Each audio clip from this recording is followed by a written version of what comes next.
Congressman Pulong Duterte at Senator Mark Villar dawit sa may kinalaman daw sa pagkamatay ni ni ex-DPWH Yusek Cabral. At ito, dalawang doktor ang nagsasabing hindi daw bangkay ni Yusek Cabral ang natagpuan doon sa Benguet. So yan yung mga pag-uusapan natin ngayon na yun ang mga kumakalat na balita. Excuse me po.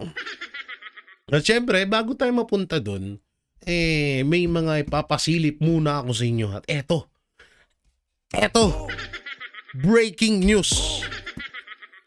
Ang pinakamalupit na pastor sa kasaysayan ng Pilipinas. Pinakamalinis na pastor sa kasaysayan ng Pilipinas. Congressman, eto yung pastor na congressman na walang kabahid-bahid ng korupsyon. Napakamatinong congressman na pastor sa bansang Pilipinas. Walang bahid ng korupsyon. Napakabait na tao. Eto na po, walang iba kundi si Congressman Abante inatake. Ano ba to? Hoy, ano ba to? Totoo ba to? Totoo ba to? Totoo? Hindi ko pala naangat ng mga basher sa kanyang Facebook page. Gulat ako doon, inabahan ako. Tapos, bakit black and white? Sino gumawa nito? Tarantado kayo. Buhay pa yung tao, huy. Putay ng mga Pilipino talaga. Pag pinagkatuwaan ka talaga, kapag salbahe ka talaga sa bansa, tangina talagang kawawa nga abutin mo eh. Nagulat ako dun. Congressman Abante inatake ng mga basher sa Facebook page niya. Bakit ba? Bakit inatake? Naku, yari kayo dyan. Nagagalit pa naman yan pag binabas siya. Oh, nagagalit yan si Congressman Abante. Puta na, ano yan? Good pastor yan. Good congressman yan. Walang bahid ng korupsyon. Napakagaling na congressman yan. Sobrang galing nga na congressman yan yung pinatayo niyang bridge. Pinangalanan niyang Abante Bridge.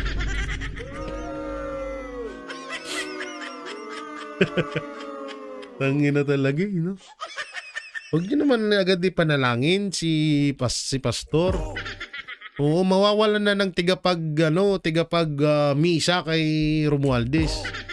Mawawalan na ng tigabasbas kay Romualdez doon. Huwag niyo naman ganyanin. Oo, tsaka grabe naman kayo. Napakabuting pastor nito, tapos ginaganyan niyo. Sabi niya nga, 'di ba? Siya daw ang sugo. Pero yung about naman sa pagiging pastor niya, hindi natin dadama yun. Sabi ko nga sa inyo, nire-respeto natin lahat ng mga relihiyon sa bansang Pilipinas. Pero si Congressman Abante, pag-usapan natin pagiging congressman niya. Tsaka alam nyo, nakakalungkot lang. Na nakakatawa. Kasi imbis na dumami ang magsimpatya dito kay Congressman Acop dahil ito nga ay namatay na, alam niyo lang na tangina, sabi ko, kaya dapat talaga maging maayos ka na leader or maayos ka na dito sa bansang Pilipinas, kasi kahit patay ka na, utay na hindi makakalimutan ng taong bayan yung pinaggagawa nyo. Kasi una-una, etong si Congressman Acop, isa to sa mga pumirma na matanggalan ng prangkisa ang SMNI.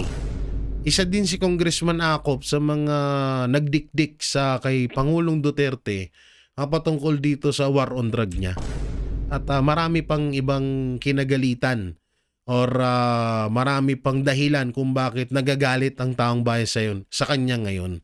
Ngayon, sa mga posts about kay Congressman Acop, puro mas madami pa yung tawa kaysa sa like or sad face, lalo-lalo na sa Facebook. Ngayon, etong si Abante, nabuhay na naman kasi inatake na naman ng mga basher kasi nga nag-post na nalulungkot siya sa pagkamatay ni Congressman Ako. Kaya yun, inatake siya ng mga basher. Tarantado kayo, grabe kayo.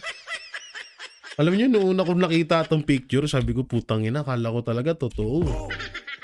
Parang ako parang naano na ako na puta na, iniisa-isa na sila. Iniisa-isa na sila, pala inatake lang naman pala ng oy, bad yan ha, huwag kayong manalangin na mamatay na ha. Oo, yung mga tao, masama yan. Parang ako hindi, no? O, Congressman Abante, ano mo na lang yung Facebook page mo, delete mo na para hindi ka atakihin, ha? Kawawa naman si Congressman Abante, galing-galing na pastor niya eh. Okay. Eto na nga. Driver of former DPWH Yusek Cabral, now a person of interest by police. Dahil talaga naman, kung halimbawa totoo nga na patay na to si Yusek Cabral, talagang isang unang-una talagang dyan na etong driver. Kasi siya yung huling kasama eh. Diba? Ako nga ay sa sobrang lala nung isyung to, nanaginip na nga po ako dito. Na kung sakali mang totoong patay na talaga si Yusek Cabral, parang etong driver ang pag-utusan ng mga galit or parang ayaw mabunyag ang kanilang pangalan dahil hawak ni Yusek Cabral ang isa sa mga alas.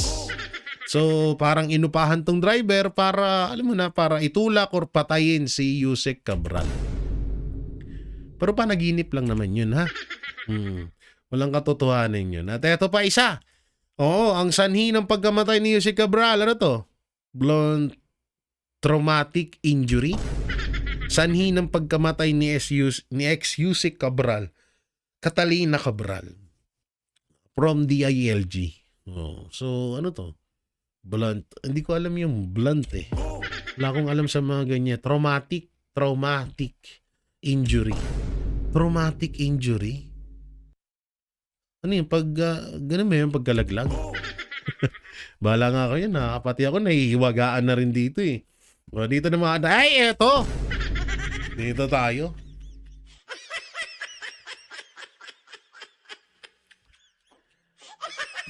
Siguro dapat ko na ring sabihin yung mga nalalaman ko dito sa taong to. Kasi medyo nagkakalat na rin siya. Hindi ko babawiin ang mga sinabi kong tanga, talagang mga bobo at tanga. Kayo, kapag binoto nyo pa si Sara sa 2028 bilang Pangulo. Kaya ako mas lalo naghihirap dahil sa mga kabubuhan nyo. Ano to? Kaya kayo lalong mas naghihirap dahil sa mga kabubuhan nyo. Putang ina mo, Francis Leo Marcos, mas mayaman pa ata ako sa'yo, gago. Hoy, Norman Mangusin, mas mayaman pa ata ako sa'yo. Tanginan to, sasabihin, kaya kayo naghihirap dahil, putang ina mo. Dahil nga dyan sa mahihirap, ang dami mong na pera eh. Gago ka ba? Dahil nga dyan sa pera, dahil nga dyan sa mahihirap, kaya nakilala ka eh. Kaya kaya nagkapera ka eh. 'Di ba? Oh, tapos sasabihin mo kaya kayo naghihirap dahil sa kabubuhan nyo. Puta na, ba't gano'n ka ba kayaman? Puta, ayaman-yaman mo pala, di mo mapaayos mukha mo. Ang yaman mo pala, di mo mapaayos, tingnan mo mukha mo. Kahit galit ako sa mga Marcos, tangina, di mo ka mukha Marcos, gago. Kamukha mo yung aso nila.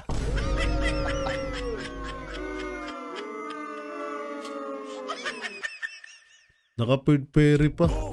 Lul. Ako marami din akong ganyan pero di ako akala mo naman to napaka linis. Nakulong ka, di ba? So sino mas tanga sa atin ngayon? Ikaw na nakulong?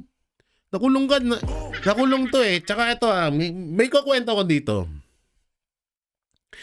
Alam nyo naman na dati akong charity vlogger. Pero never akong humanga sa taong to.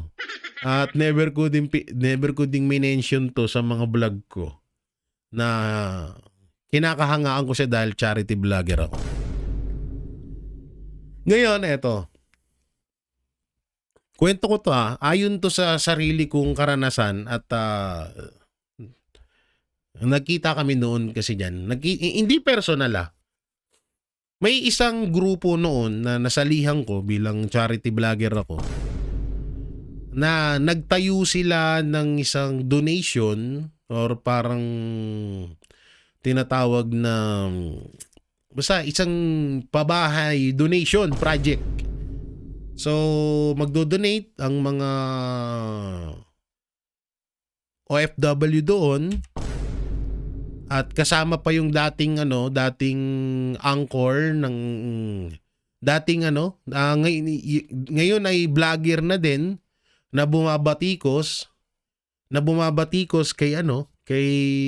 sa mga Duterte na walang iba kundi si Mike Abe. Si Mike Abe noon ay kasamahan din namin yan. Hindi totaling kasamahan na hindi ko naman siya nakita personal. Pero ipinakilala sa amin yan bilang siya yung aming attorney. Mike Abe ang pakilala sa kanya. Noon doon sa amin, nung panahon ng mga charity vlogger kami. Kukwento ko to, total nag-iingay itong kusikulaong Ngayon, tatlo sila noon. Yung isang vlogger na kilala noon, tapos si Mike Abe, tapos eto si Kulaong. Si Ngusngusin, Si Norman Ngusngusin. So, doon sa community na yon, nagbuo sila ng isang donation na magdo-donate yung mga OFW at yung iba pang mga tao para sa mga pabahay project ng mga vloggers. At sinong mga vloggers yun? Kami yun. Kami yun. Ayun yung sinasabi namin, ayun yung utos sa amin noon. So, dahil sikat yung isang vlogger na yon, hindi ko na lang i-mention kung anong pangalan. So, sikat yung isang vlogger na yon, dati, ngayon lagapak na. Na natunugan na rin siguro nung mga supporters. Kasi ako yung isa sa mga unang-unang umalis dun pero yung anak nun, goods na goods yung anak nun. Napakabait nung anak nun itong usapan doon lang yan sa vlogger na yan. Pero hindi ko i-mention yung name niya. Charity vlogger din yun. Na kasamahan ko dati. So yun nga, nagbuo sila ng donation na magpapadala yung mga OFW doon sa donation na yun. Nakalimutan ko yung pangalan. Pero kalkalin ko doon sa sa ibang mga messenger ko kung naipasa ko yung mga files. Alam ko naipasa ko pero soon. Pag nag-ingay pa to, labas natin. So ngayon, nakapagbuo na, nakapag-donate na yung mga OFW doon sa donation na yon. At syempre kami, tuwang-tuwa kaming mga small YouTuber kasi bilang charity vlogger, kailangan din talaga namin parang sabihin na natin puhunan or panguna. Ano bang magandang way na salita doon? Pangit pagpuhunan So, kailangan namin na makatulong. Siyempre, charity vlogger kami para may pang-upload din kami. So, ako kasi, talagang ang ginawa ko, hindi sa pag-aangat ng bangko,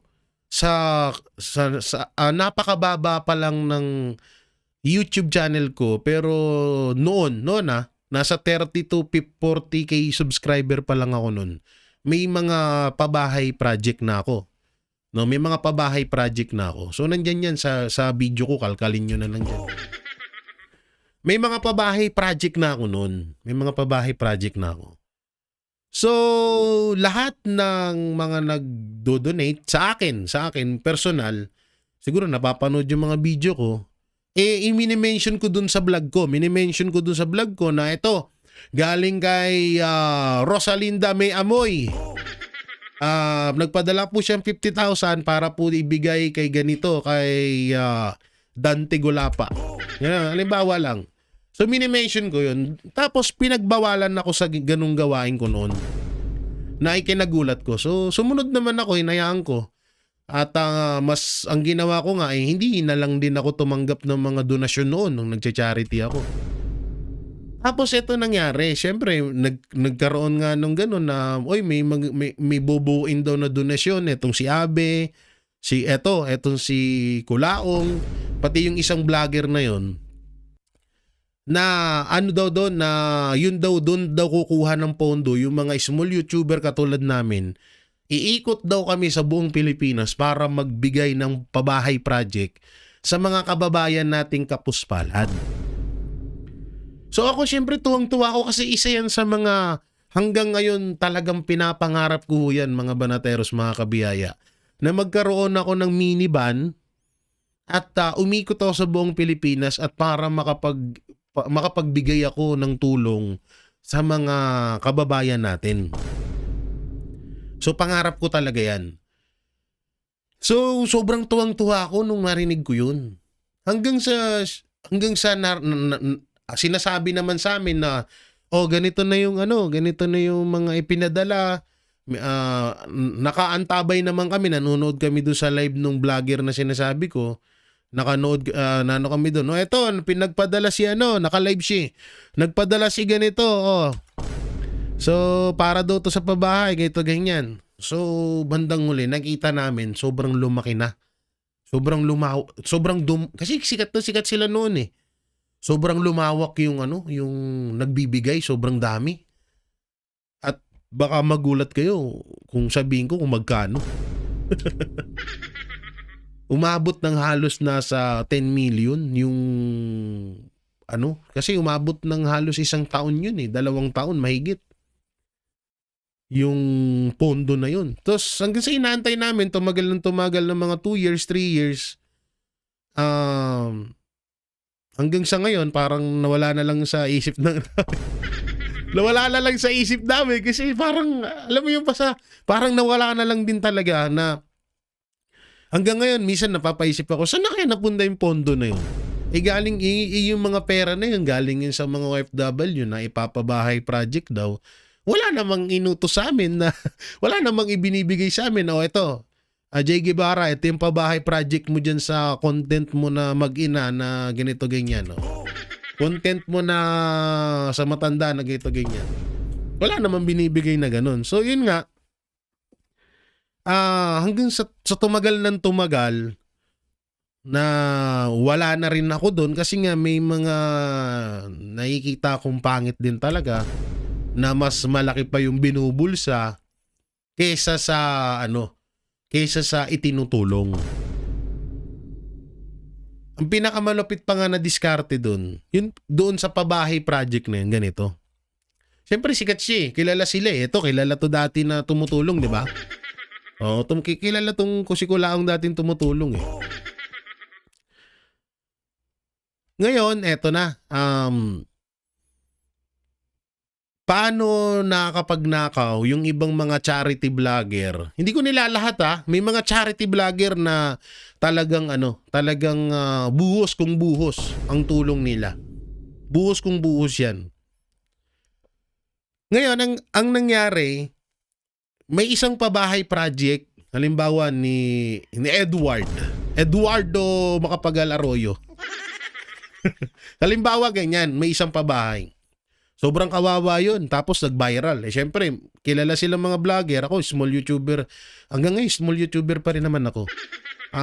Mga nasa 30 to 60,000 na yung subscriber ko. Baka nasa 100k na. Basta mga ganun na yung subscriber ko nun. Ay, wala pa pala. Wala pang 100k. Mga 60, ganun. Yun, yung pabahay na yun, tumatanggap ang isang pabahay project ng halos mahigit sa isang sponsor. Merong mga team pa yan. Team, marami mga team, halimbawa, Team USA, Team Japan, Team Hong Kong, Team Europe, Team Australia. Basta maraming mga team. Sa isang pabahay na tawag dito na project, minsan dumadagsa ang sponsor diyan na umaabot sa 10 or mahigit pang sponsor at magugulat kayo kung magkano binibigay. Minsan sa isang team, kaya nang magpagawa ng isang pabahay project. Kaya na nila magpagawa ng pabahay project. Sa isang team pa lang yan ha. Minsan isang tao nga lang eh.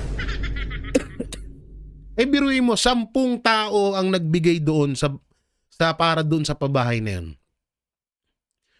10 tao ang nagbigay doon sa pabahay na yan. So sabihin na natin na nasa sabihin na natin pinaka asan na yung cellphone ko? Mahina tayo sa math. Sabihin na natin sa 10 sa 10 sponsor sa isang pabahay ay nagbigay ng tig 70,000 times 10. Okay, times 10 ha. So merong 700k. Agad yung isang pabahay project. Pero yung pabahay project na yon ay ang gagastusin lamang ay 150 o isasagad na natin ng 200k doon sa pabahay project na yun kasama na yung gamit. So tumubo pa sila ng 500k. Sa isang pabahay project lang yan ha. Ganon yung nakita kong sistema noon doon sa grupo na yun. Kaya umalis ako. At nung pag-alis ko, daming ang binanat sa akin na kesyo nagnakaw daw akong 30,000. Kesyo pakawala daw ako nung kabila. Kasi may grupo na na tumitira doon sa grupo na yon. Ayan nga sila Attorney Libayan na naging magkalaban sila kaya ang pakilala sa amin kay Mike Abe is Attorney Mike Abe. Akala ko talaga attorney yan. Hindi pala attorney. Dati siyang anchor ng SMNI, na kung saan nyo kami napapanood ngayon ng Banateros. Si Mike Abe hindi pala attorney kasi akala ko talaga dati attorney yan. Siya yung lumalaban kay Attorney Libayan nung panahon na binabanatan yung grupo na yun. Si Kulaong hindi siya masyadong nahagip doon sa isyung yun dahil mga panahon ata noon nakakulong na ata siya. Hindi ko masyadong matandaan, sobrang tagal na nakakulong na ata siya noon or basta hindi na siya masyadong nandun. Pero kasama siya at alam ko na isa rin siya sa mga nakinabang doon sa mga padala ng mga OFW doon sa donation sa pabahay project na yun. At ang dami pang sistemang ginagawa doon. Halimbawa sa bigas, diba? Namimigay mga bigas mga charity vlogger dati akong charity vlogger Yung gagawin ganun din. Mas dihamak na mas nakukuha, mas marami nabubulsa kaysa sa itinutulong.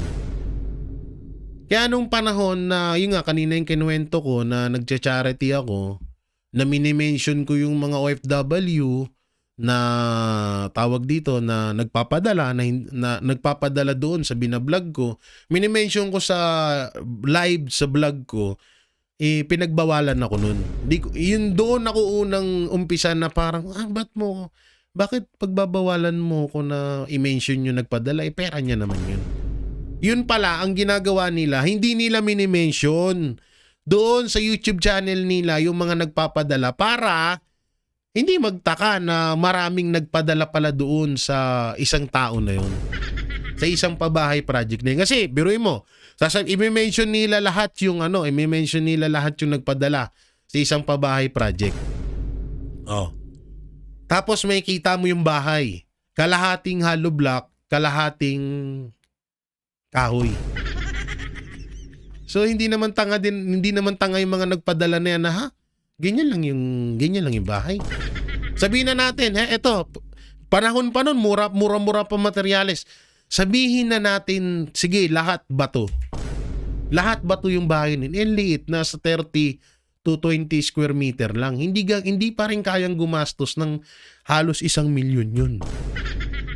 Sabi ko nga sa inyo merong isang pabahay project na umabot ng halos 2 million ng naging pondo. Pero ginastosan lamang ng nasa kalahating milyon yung bahay na yun. Ganun kalupit. Sabi ko, grabe, ayoko dito. Sabi ko, baka pati ako, madamay. Baka tas hanggang sa yun, nagsolo na ako. Nagbuo ako ng team pero hindi sila naniwala sa akin. Naawa nga ako sa kanila ngayon. Kasi parang yung kadikit ng bitukan nila yung kung hindi nila mabablog, wala rin yung kasi, hindi ako nanlalait pero naawa ko sa kanila bilang mga kaibigan ko sila dati. Na hanggang ngayon wala pa rin silang sariling, wala silang sariling akbang sa kanilang mga YouTube channel para kung paano tumaas ito. At ayun, buti nga kamo talaga, blessing ng itaas na nakilala ko ang Banateros. At ayun, bago ako maging reactor, bago ako maging politics vlogger, naging TVJ muna ako, pero nagsimula talaga ako sa charity vlog. Alam ng ibang mga supporters ko yan, yung mga matatagal nang hindi nananawa sa pagbumuka ko.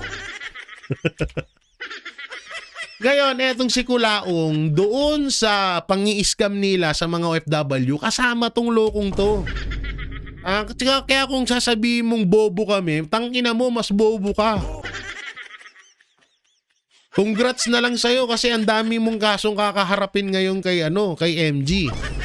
Lagi ako nanonood dun kay MG. Alam mo, si Makagago, magkalabang kami pagdating sa politics issue. Kasi maka-Marcos siya, maka-Duterte ako. Magkalabang kami. Pero nung time na kino-content niya na tong si Kulaong, putangin na magkasundo na kami. dapat lang. Ang laki nun, ang laking perang naipon doon sa donation na yun. Biglang nawala yun. Hanggang sa nakalimutan na ng lahat yun. Siguro yung alam ko maraming mga OFW na nagpadala doon. Sa donasyon na yun. Kasi sobra talaga, ganun ang ginagawa dati ng ibang mga charity vlogger. Pero yung iba naman, buhos biyaya, katulad niyan nila, Pugong Biyahero, yan, mga idol ko talaga yan. Sila, sino ba to? Nasa punong dila ako. Yung may balbas, yung mag-aama sila. Yung nakakita siya ng batang nagkakargador ng gulay sa palengke. Yun yung nag-viral niya ng video, nakalimutan ko yung pangalan. Kaya yun, isa rin yun, legit na charity vlogger. Yung maraming mga charity vlogger diyan na mga legit naman talaga kung tumulong.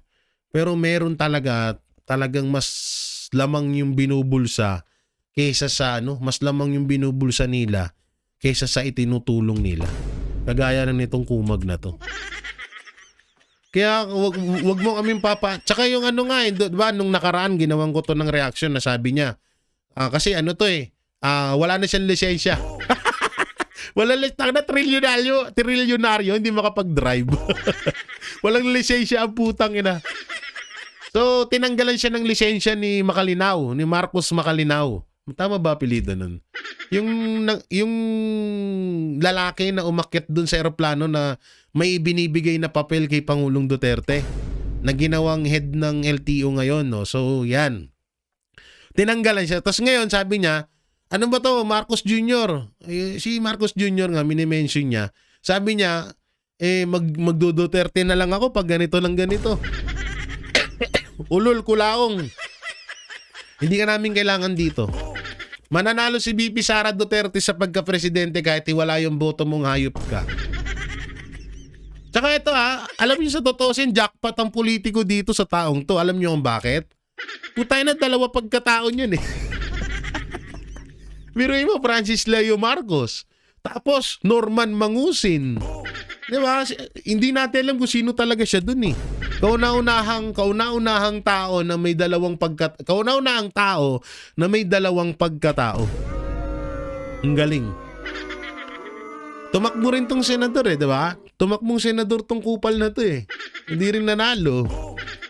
Tangina, tapos ngayon sasabihin mo kami mga bubot nga. Ulul, alam namin ng istorya mo. Gusto mo, interviewin ko pa si Kai Spencer eh. Isa sa mga 14 vloggers nyo. Oh. Natatandaan mo si Spencer Lacale? Oh. Oh, ha? Oh. Kilala mo si Spencer Lacale, isa sa mga dumurog sa channel mo yan. Tropa namin yun. Hindi rin ako makikilala ng Banateros kung hindi dahil kay Sir Spencer Lacale. Tangina, isa sa mga 14 vloggers yun na dumidepensa sa'yo. Na ngayon ay kalaban mo na.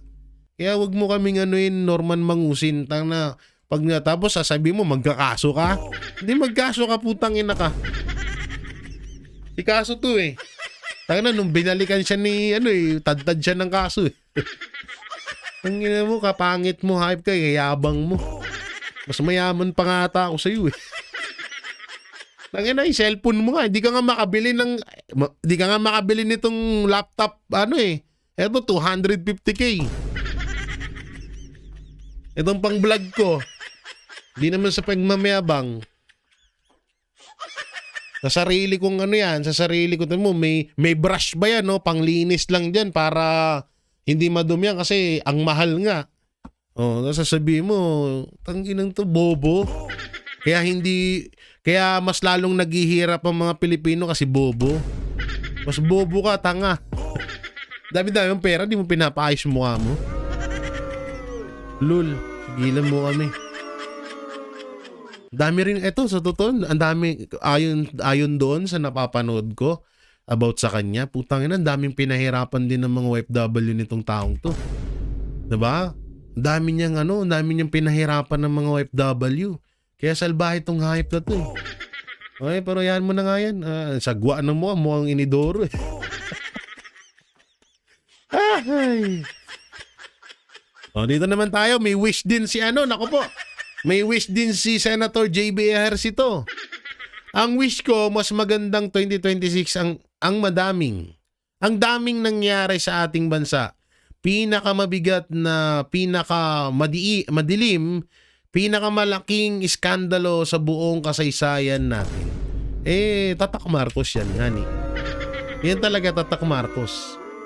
Huwag ka na magtaka dun. Eto pa. Sabi ni Marcos Jr., magtipid muna. PBBM nagutos ng walang magarang Christmas party sa gobyerno. Hindi, totoo naman. Nung nag-Christmas, wala kaming handa. Wala pera. Nadaga buhay-buhay. Walang magarang Christmas party sa gobyerno. Putangin na, kaya pala may pa-red carpet ka pa. Ulol. Hindi alam niyo, wait lang disclaimer. Gustong-gusto ko to. Alam niyan, gusto ko to si Vico Soto. Kaso medyo ngayon, alam mo yun, pinapapangit niya yung niya. Pinapapangit niya yung pangalan niya. Hindi pa rin siya nakaka-move on sa mga diskaya. Hindi ko kinakampihan ng mga diskaya, pero hanggang ngayon hindi pa rin siya nakaka-move on 6 months ago, akala ng mga diskaya na wala nang makakagalaw sa kanila. Huwag sana nating kagatin ang propaganda ng mag-asawang diskaya na sila ay small fish o biktima lamang. Alam mo, walang problema dito sa sinasabi ni Vico Soto. Ang problema dito, kung ang mga diskaya na may mention mo na hindi sila, sige sabihin na natin hindi sila small fish, pero bakit yung mga mastermind na mga big fish hindi mo rin na-mention? Yun yung sinisilip ng mga tao dito kay Mayor Vico Soto. Hindi mo nga ma-mention si Martin Romualdez. Hindi mo ma-mention si Sandro Marcos. Nakapokus ka lang kay diskaya. Tsaka ito, ulitin natin, dulo ng katawan ng ahas ang issue ng flood control scam. Ang ulo niyan, Congress at Palasyo. Ang gitna niyan, ang katawan niyan ay DPWH. At ang buntot niyan, yan yung mga kontraktor kagaya nila Diskaya.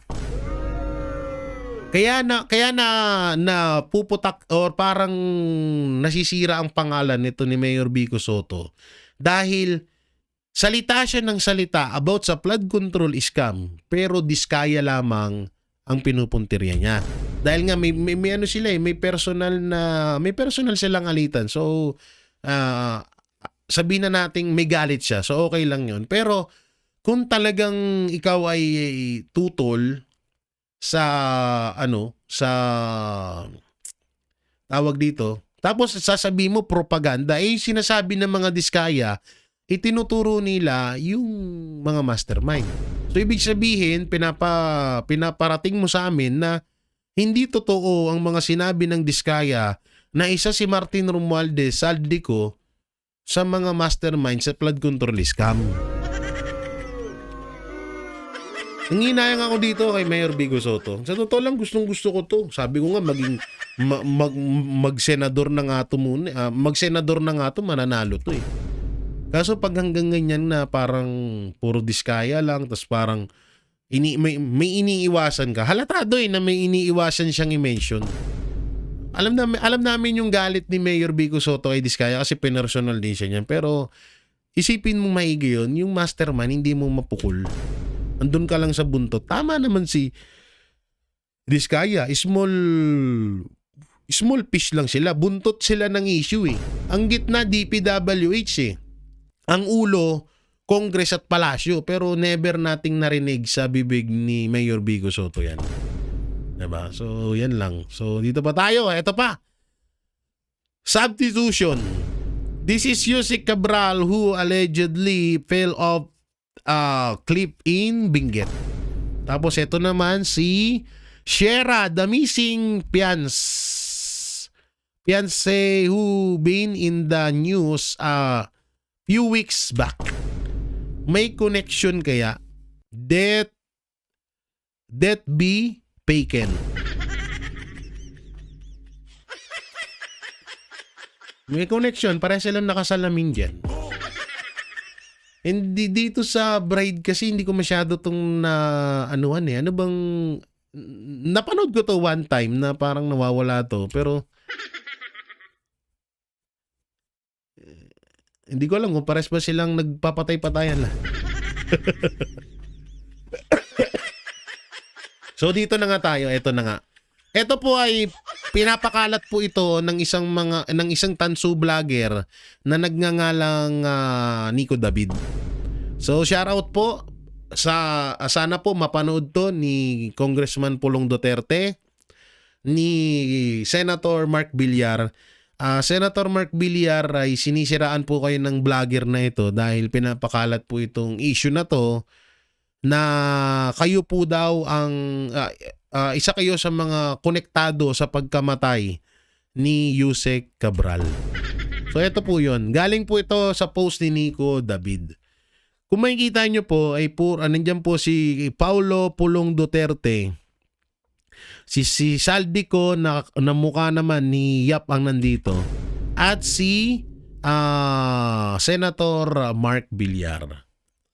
So dahil nga, kasi pinapalaganap kasi nila na dahil nga daw si Yusek Cabral daw ang naglabas ng 51 billion flood control ni Congressman Pulong Duterte na alam naman na natin kung saan nanggaling, na kung saan napunta yung 51 billion na yon, ang ganda naman po ng kinahinatnan ng Davao doon. At kitang-kita ko po yun ng dalawang mata ko dahil ilang beses po akong paulit-ulit na nagpupunta doon. Ngayon, ganun din dito kay Mark Villar. I-check nyo na lang po yung Facebook page ni NG Nico David or ni NG Vlog ba yun? ND pala, ND. So nandoon ng mga posibilidad na konektado nga daw itong si Kong Pulong Duterte at Mark Villar sa pagkamatay ni Yusek Cabral. So bakit ko nga ba ito pinakita? No? Hindi para magsumbong. Ito po ay isang napakalaking ka-fake newsan. Kung gusto man siyang patayin ni Pulong Duterte at ni Mark Villar, di sana matagal na nilang ginawa. Bakit inantay pa nila na lumabas ngayon? Bakit inantay pa nila na di dapat nung pagkatapos na alam naman na nila malaking pera yan eh. Di sana pinatay na nila noon pa. Tsaka ilang beses na ulit na to, na merong mga ganito na gusto silang patay ng mga Duterte. Katulad na lang yun, sino yun? Yung nagwi-witness kay Tatay Digong about doon yung dating pulis ba yon na gusto daw siyang patayin ni Tatay Digong. Pero sabi ni Tatay Digong, ba't buhay ka pa ngayon? So ito po yung paandar ng mga loyalistang vlogger, ng mga bayaran, mga dilawan, mga pinklawan na gusto nilang ipakita sa taong bayan na itong dalawang tao na si Congressman Pulong at Mark Villar ay ang nagpapatay or may posibilidad na nagpapatay kay Yusek Cabral.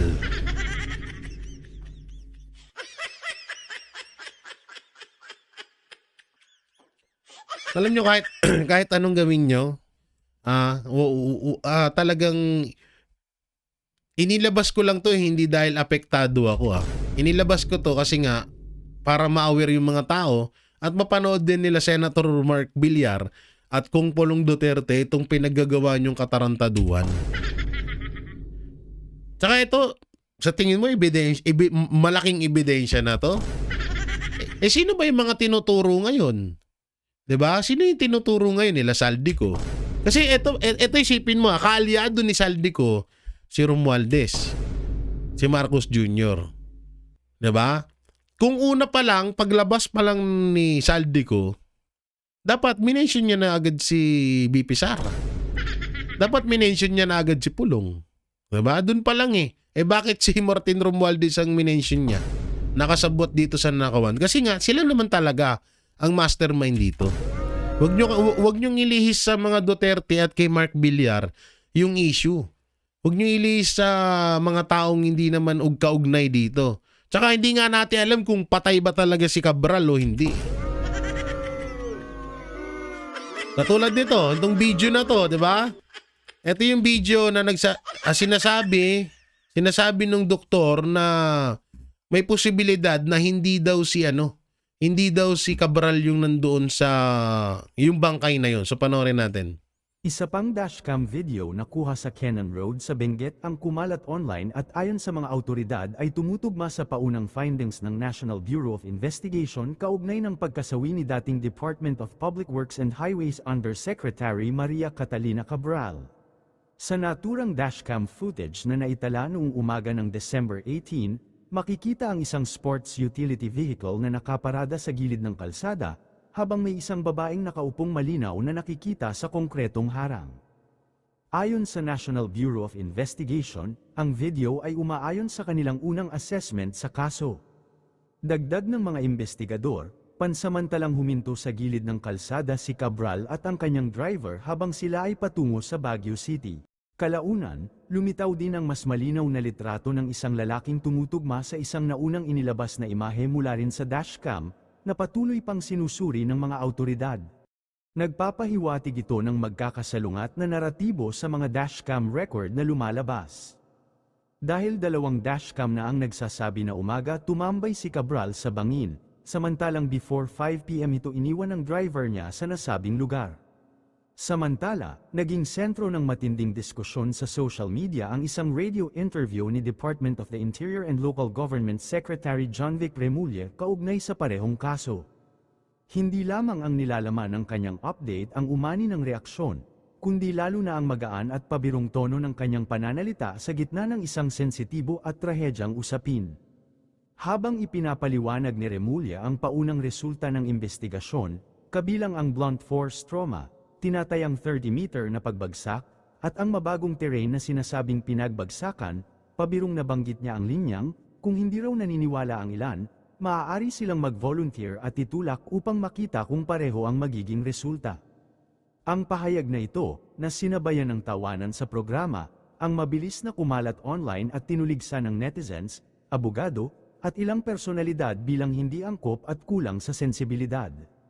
Bagamat layon umano ng kalihim na ipaliwanag kung bakit consistent sa aksidente ang findings, ang banat na may salitang mag-volunteer at itulak ang mas tumatak sa publiko kaysa sa teknikal na paliwanag.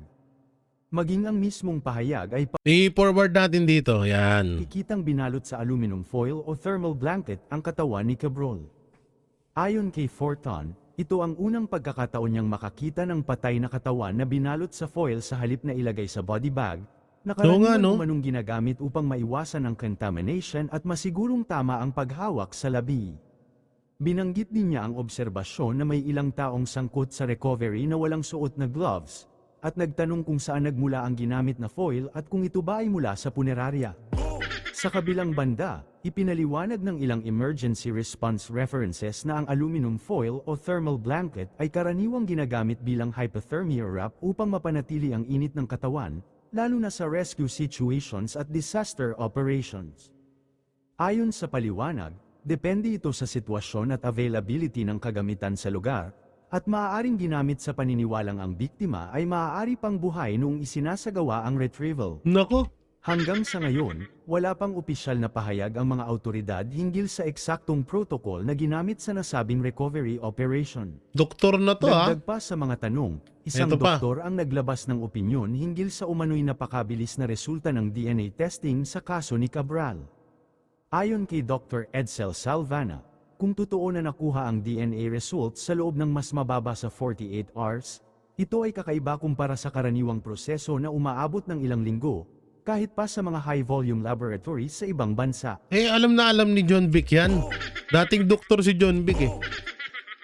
Bagamat nilinaw niyang hindi siya nag-i-insinuate ng anumang anomalya, binanggit niya na ang ganitong bilis ay nangangailangan ng napaka-espesyalisadong pasilidad, malawak na karanasan, at sabayang paghambing ng ilang samples, kahit Tama. pa ito ay isinagawa sa weekend. Dagdag pa niya, inaasahan ng marami na may lalabas sa publiko ang opisyal na report upang malinawan ang lahat.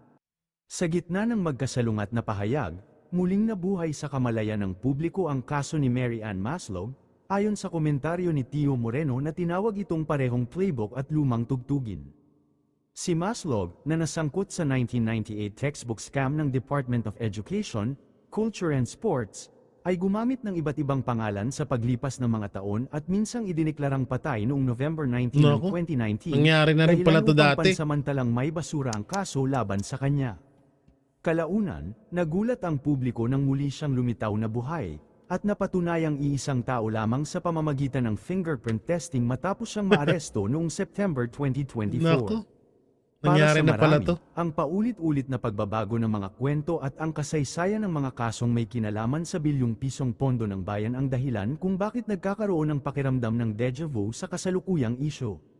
Nagbigay rin ng kritikal na komento ang isang political vlogger na nagsabing bagamat maaaring hindi pamilyar si Dr. Fortan sa rescue protocols, nananatiling kahina-hinala ang bilis ng pagdedeklara ng kawalan ng foul play ng Department of the Interior and Local Government. Ayon sa kanya, ang blunt force trauma ay isang malawak na termino at hindi sapat upang agad isara ang posibilidad na ang pagkamatay ay nangyari bago pa ang pagbagsak. Dagdag pa rito, may mga netizens at observers na nagtatanong kung bakit walang crime scene chalk mark kung saan natagpuan ang katawan, at kung paanong may ulat na fetal position ang katawan kung ang kamatayan ay Yun lang. sinasabing instant dahil Oo sa nga no, kasi diba kapag may mga bangkay may ginuguhit na ganun yan eh. Eh dito ata mukhang wala. pagbagsak. Para sa marami, sadyang hindi nagtutugma ang mga detalye at Yun nananatiling lang. bukas ang maraming tanong. Nako. Talagang ano to talagang grabe to nagkaroon tas may mga picture pa na lumabas ngayon na yung nasa dashcam may hindi pala si Cabral yun.